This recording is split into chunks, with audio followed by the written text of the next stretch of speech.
कल्पना कीजिए एक ऐसे वायरस की जो किसी फोन में घुस चुका है।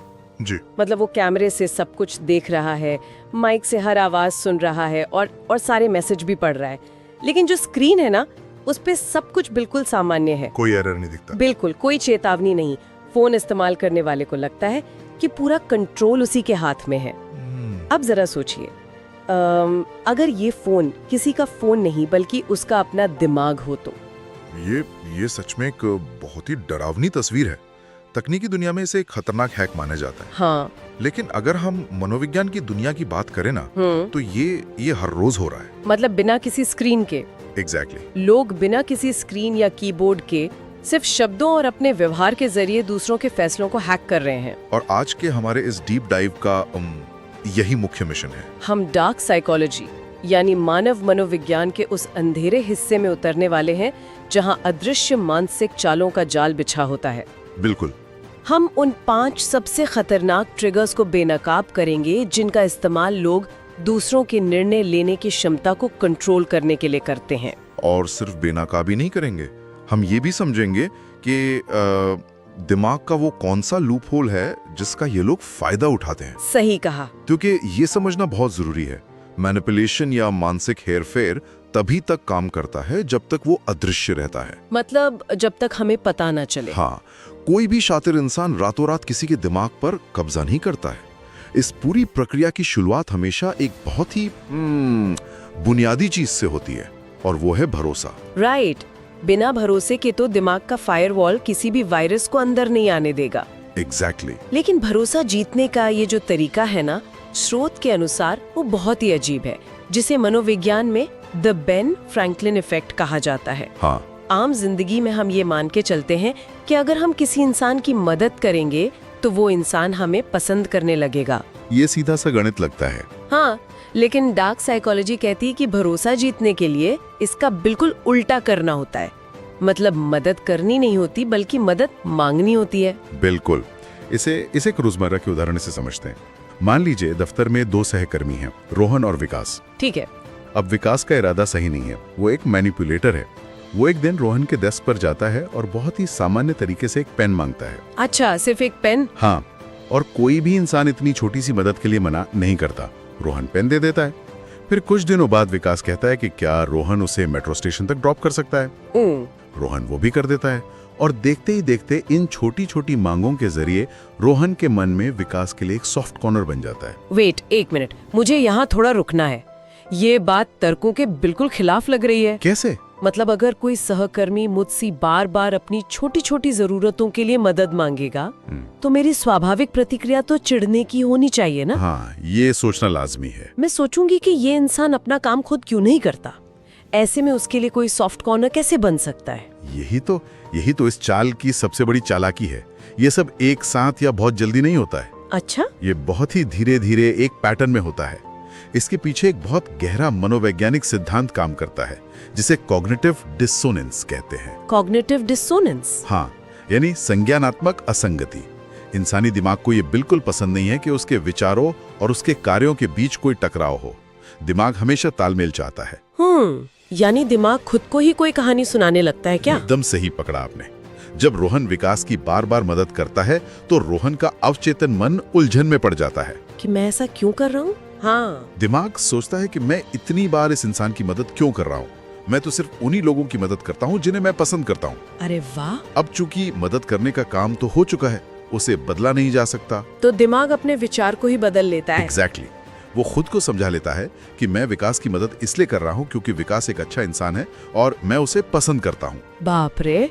इसी तरह एक शातिर इंसान किसी दूसरे इंसान को अनजाने में ही अपना मानसिक गुलाम बना लेता है। बिल्कुल। ये तो ऐसा हुआ कि कोई हमारे ही दिमाग के लॉजिक को हमारे खिलाफ इस्तेमाल कर रहा है। सही कहा। तो क्या कोई ऐसा तरीका है जिससे इस पैटर्न को उसी समय तोड़ा जा सके? क्योंकि हम हर मदद मांगने वाले पर शक तो नहीं कर सकते। यहीं पर हमारा मानसिक बचाव का पहला टूल काम आता है, 10 सेकेंड्स रूल। 10 seconds rule? हाँ, जब भी कोई अचानक से कोई मदद मांगे ना, चाहे वो कितनी भी छोटी क्यों ना हो, तुरंत हाँ नहीं कहना चाहिए। सिर्फ 10 सेकंड का पॉज लेना चाहिए। इस छोटे से ब्रेक में दिमाग का तार्किक हिस्सा सक्रिय हो जाता है और इंसान खुद से पूछ सकता है कि क्या वो सच में ये मदद करना चाहता है। बिल्कुल। या फिर वो सिर्फ एक आदत के तहत हाँ बोल रहा है। ये पॉज लेना बहुत जरूरी है यार, क्योंकि जब एक बार भरोसा बन जाता है तो ये वायरस दिमाग के अगले हिस्से पर हमला करता है। हमारी आजादी और विकल्पों पर। हाँ, जिसे फॉल्स चॉइस या विकल्पों का भ्रम कहा जाता है। ये टेक्निक पूरी तरह से इंसान के इस भ्रम पर निर्भर करती है कि वो अपनी जिंदगी के फैसले खुद ले रहा है। विकासवादी दृष्टिकोण से देखें तो इंसानों को अपनी स्वायत्तता बहुत पसंद है। जब किसी को सीधे तौर पर कोई आदेश दिया जाता है तो दिमाग का पहला रिएक्शन बगावत करने का होता है कि मुझे कोई कैसे बता सकता है कि क्या करना है। एग्जैक्टली। लेकिन अगर उसी इंसान को विकल्प दे दिए जाएं, तो बगावत खत्म हो जाती है और सारा ध्यान उन विकल्पों को तौलने में लग जाता है। इसे ऐसे समझते हैं, मान लीजिए एक मैनेजर है जिसे अपने कर्मचारी से एक अतिरिक्त प्रोजेक्ट पर काम करवाना है। अगर वो सीधे कहेगा कि तुम्हें इस प्रोजेक्ट पर काम करना है तो कर्मचारी अंदर ही अंदर विरोध करेगा। बिल्कुल करेगा। लेकिन मैनेजर चाल चलता है, वो पूछता है कि हम इस प्रोजेक्ट पर आज शाम को काम करें या कल सुबह जल्दी शुरू करें। बहुत ही चालाकी भरा सवाल है ये। हाँ, अब कर्मचारी का दिमाग शाम और सुबह के नफे नुकसान का गणित लगाने लगता है। वो सोच समझकर कल सुबह का विकल्प चुन लेता है और उसे लगता है कि उसने बॉस की बात को टाल दिया। लेकिन असल में उसे काम ना करने का विकल्प ही दिया ही नहीं गया था। उसने जो भी चुना, फायदा तो मैनेजर का ही हुआ। ये मुझे बिल्कुल किसी जादूगर की ताश की गड्डी वाले खेल जैसा लग रहा है। कैसे? जब कोई जादूगर आपके सामने ताश के पत्ते फैलाता है और कहता है कि अपनी मर्जी का कोई भी पत्ता चुन लीजिए। हाँ, सामने वाले को पूरा यकीन होता है कि उसने वो पत्ता अपनी आजाद इच्छा से चुना है। उसे उस फैसले पर गर्व भी होता है। बिल्कुल।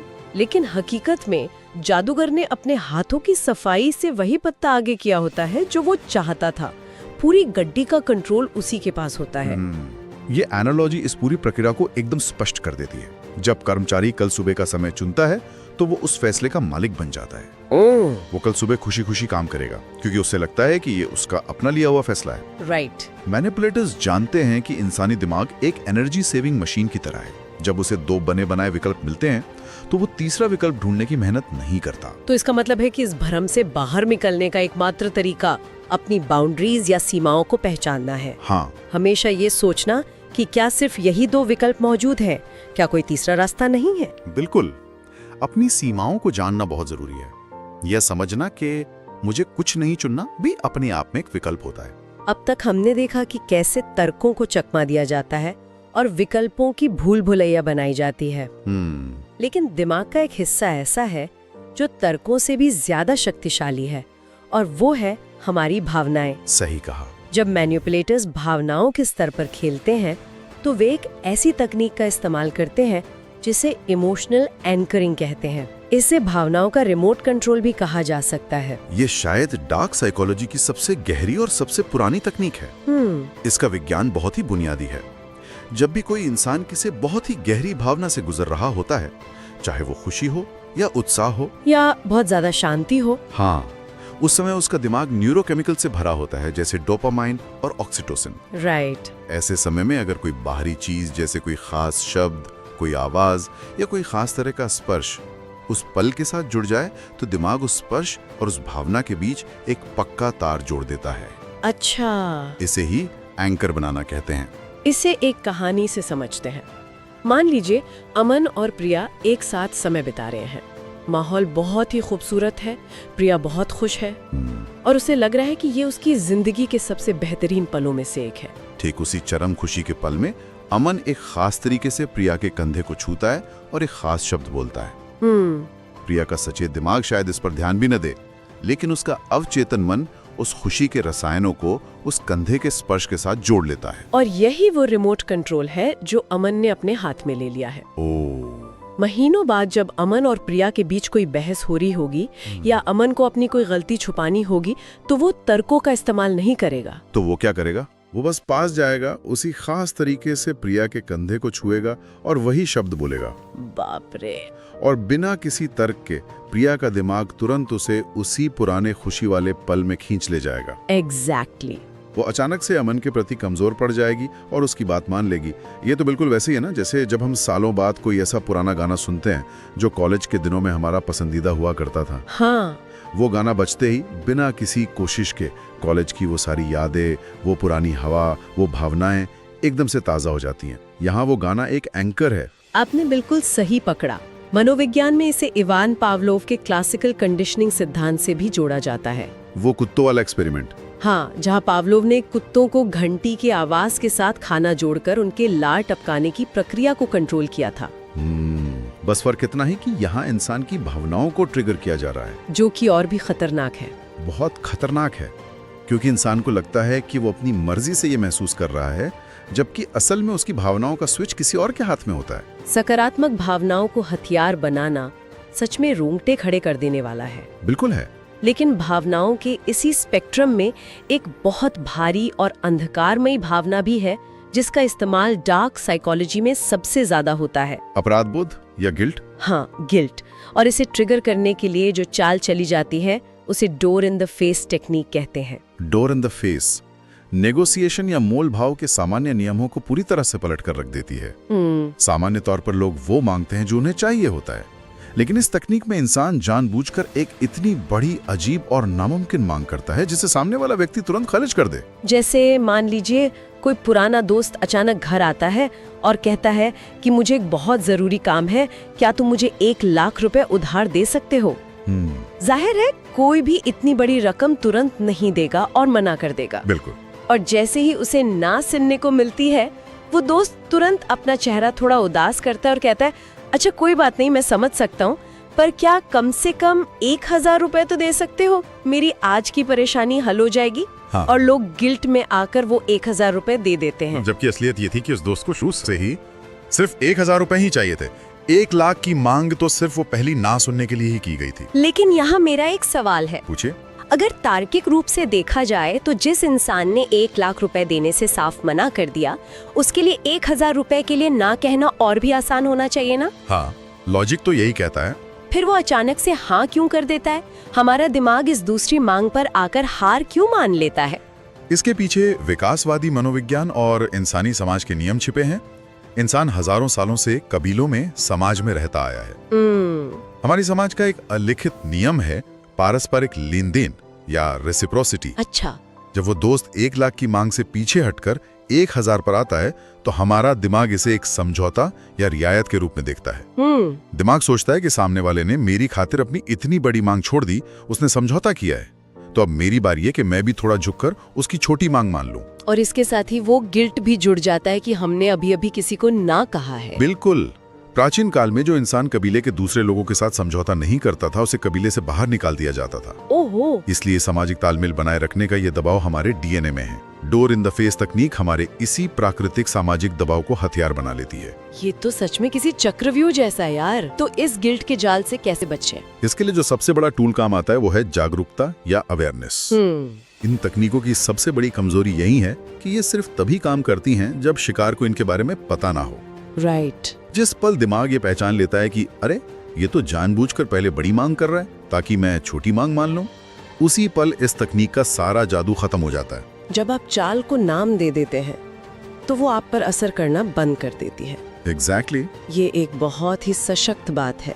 लेकिन डार्क साइकोलॉजी में एक तकनीक ऐसी भी है जो गिल्ट से भी कहीं ज्यादा जहरीली है।